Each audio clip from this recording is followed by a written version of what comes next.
ابراہیم کے ایمان میں ریسرچ بہت ضروری تھی. ابراہیم علیہ السلام نے ریسرچ کر کے دیکھا چیزوں کو, سوال کیے, اپنے آپ سے سوال تو کرو, وہ کیوریسٹی تو پیدا کرو. یہ کیوریسٹی ہمارے اندر پیدا نہیں ہوتی, پھر یہی علمیات جنم لیں گے, یہی سانحات جنم لیں گے, امت کو تقسیم کرنے والے وائرل ہوتے جائیں گے, امت کو جوڑنے والے گمنامی کی زندگیوں میں چلے جائیں گے. اسی لیے تو ایسے زمانے میں دانشور تنہائی کا شکار ہو جاتے ہیں, اپنے خاندانوں میں تنہائی کا شکار ہو جاتے ہیں, سماج میں تنہائی کا شکار ہو جاتے ہیں. اس وجہ سے نہیں کہ وہ غلط کہہ رہے ہیں, اس وجہ سے کہ جو بات وہ کر رہے ہیں وہ موجودہ سٹرکچر کو چبھتی ہے, وہ نیند سے جگانے والی باتیں ہیں.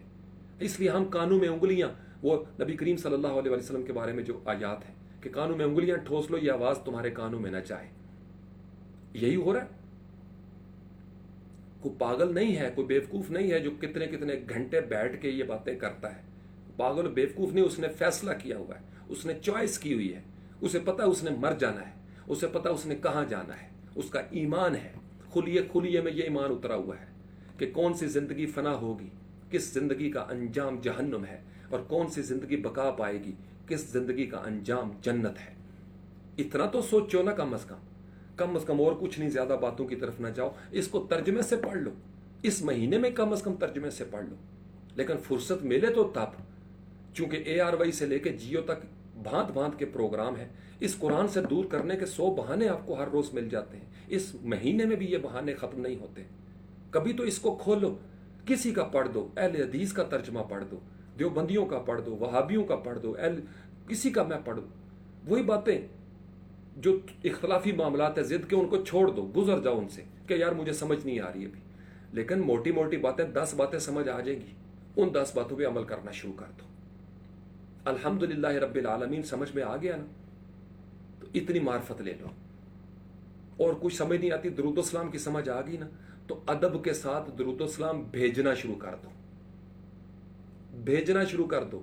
اپنی عادت راسخ کر لو. میں نے آپ کو کیا کہا تھا پچھلے سال بھی کہ زیادہ نہ کرو, وضو میں رہنا شروع کر دو, اپنا وضو نہ ٹوٹنے دینا.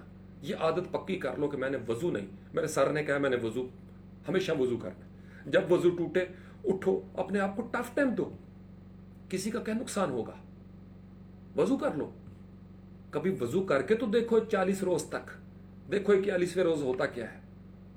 باسوا نے فرمایا تھا کہ وضو کرنا شروع کر دو, پھر کہیں سے آواز آ جائے گی. یہ اساتذہ کی باتیں ہیں, یہ چھوٹے چھوٹے نسخے ہیں, کشتے ہیں جو بنا کے دے دیے انہوں نے ہماری زندگی آسان کرنے کے لیے. ایک دفعہ وضو کے ماحول سے گزرو تو صحیح, استقامت تو پیدا کرو. چھوٹا سا کام شروع کرو, لیکن آپ استقامت کے ساتھ کرو. میں 12 سال ہو گئے تقریباً مجھے فیس بک پہ, اور سارے میرے اسٹوڈنٹس کو پتا ہے میں ہمیشہ سحر اور افطار میں لکھا کرتا تھا, یہ پہلی سحری آج ہو گئی. استقامت, چھوٹی چھوٹی چیزیں, موڈیفیکیشن ہوتی چلی جاتی ہے, اسلوب بدلتے چلے جاتے ہیں, نکھار آتا چلا جاتا ہے. تھوڑا کام کرو, مسلسل کرو. میں نے بہت بچپن میں عادت بنا لی تھی کہ جب بھی نبی کریم صلی اللہ علیہ وسلم کا نام مبارک آئے گا میں درود و سلام ضرور بھیجوں گا. اگر فلو میں ہوا تو بعد میں بھیج دوں گا, اور پوری محفل ہی اگر درود ہوئی تو بعض اوقات مس بھی ہوگا تو کوئی بڑی بات نہیں, چونکہ پوری محفل ہی درود و سلام کی محفل ہے صلی اللہ علیہ وسلم. چھوٹی چھوٹی عادتیں بنا لو. مجھے بچپن سے سمجھ میں آ گیا تھا نبی پاک علیہ السلام اس طرح چلتے ہوں گے. آج بھی میں چلتے ہوئے سوچتا ہوں کہ ایسے چلتے ہوں گے, سوتے ہوئے سوچتا ہوں ایسے سوتے ہوں گے صلی اللہ علیہ وسلم, ایسے پانی پیتے ہوں گے. چھوٹی سی بات سمجھ میں آ گئی تھی کہ ماں کے سامنے اف نہیں کہنا. ساری زندگی کوشش کی ہے, جوانی کے غم و غصے اور توانائی کو بھی سنبھال کے رکھنے کی کوشش کی, اور الحمدللہ بیجی اس حال میں دنیا سے گئی ہیں کہ وہ ہم سے راضی تھی, ہم ان سے راضی تھے.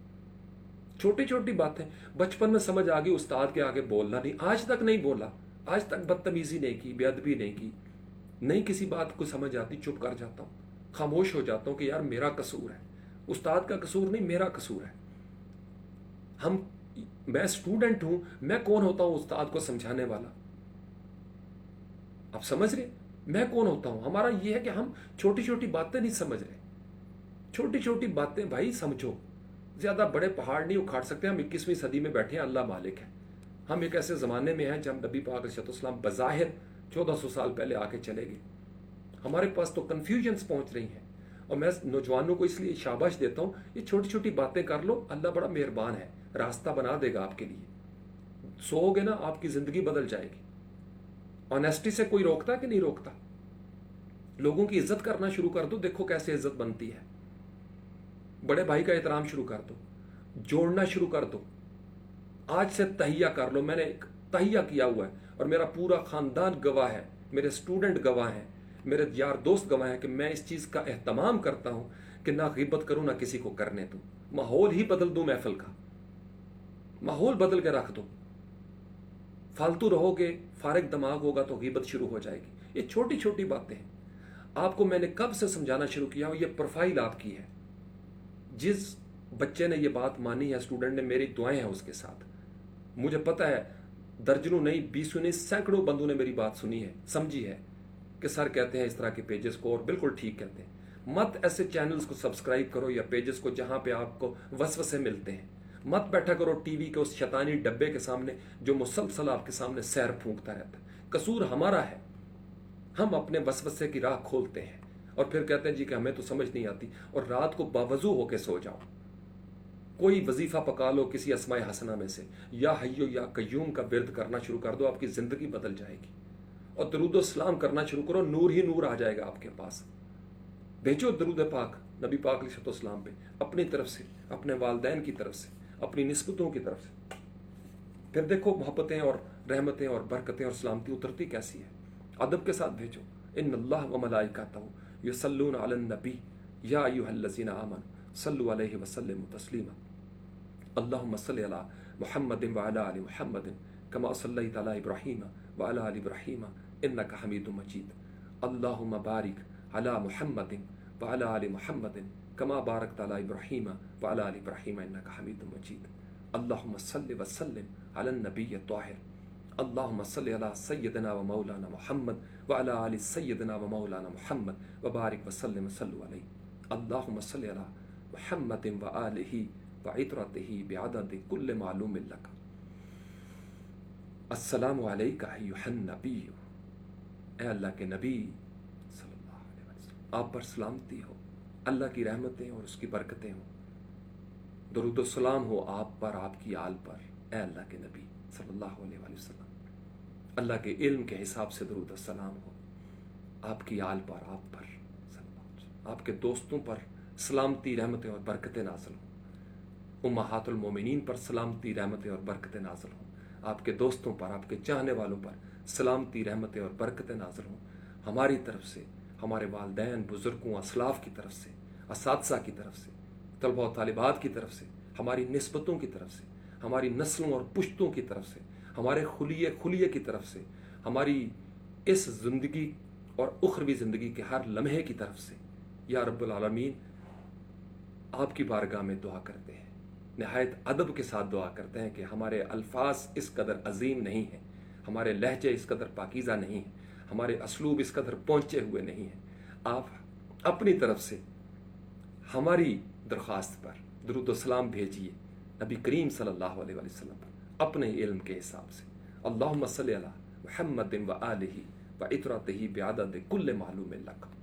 یا حی یا قیوم، یا حی یا قیوم، یا حی یا قیوم رب ارحمہما کما ربیانی صغیرا. رب اغفر وارحم وانت خیر الراحمین.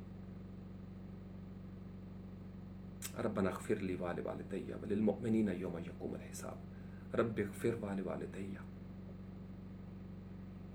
رب اغفر والوالدی، رب اغفر والوالدی. میں دعا کرتا ہوں کہ اللہ کریم میرے ناظرین، حاضرین، سامعین، طلباء و طالبات، اساتذہ کرام میں سے جن کے والدین کوئی ایک یا دونوں دنیا سے رخصت ہو چکے، ننھیال دودھیال سسرال میں سے جو بھی، ان کی نسبتوں میں سے جو بھی چلا گیا، اس وقت جب ہم بات کر رہے ہیں، کوئی مسلمین، مسلمات، مومنین، مومنات میں سے، اللہ کریم ان کی مغفرت فرمائے، بخشش فرمائے. علی حمزہ بیٹے کی والدہ محترمہ کی اللہ کریم بخشش فرمائے، درجات بلند فرمائے، اور ہمیشہ دائمی طور پر ہماری سب کی طرف سے ان کو پھولوں کا تحفہ جائے. میری بیٹی کے والد محترم کے لیے، کامران بھائی کے والد محترم، اقبال وڑائی صاحب کے والدین، قاری نثار صاحب کے، اور دیگر تمام طلباء و طالبات جو میرے پاس ہمہ وقت موجود ہوتے ہیں.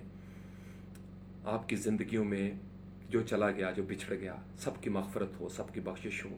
ماہ مالوی کے والد محترم، شبینہ کمل کے والد محترم، میڈم فرد کے والد محترم، مزمل بخاری صاحب کے والدین، اسی طریقے سے میرے اپنے خاندان میں، میری بے جی کے خاندان میں، ننہال ددیال سسرال میں جو دنیا سے چلا گیا، اللہ کریم ان کی مغفرت فرمائے، بخشش فرمائے، ان کے صغیرہ کبیرہ گناہ معاف ہوں، اور ان کو نبی کریم صلی اللہ علیہ وسلم کی شفاعت نصیب ہو۔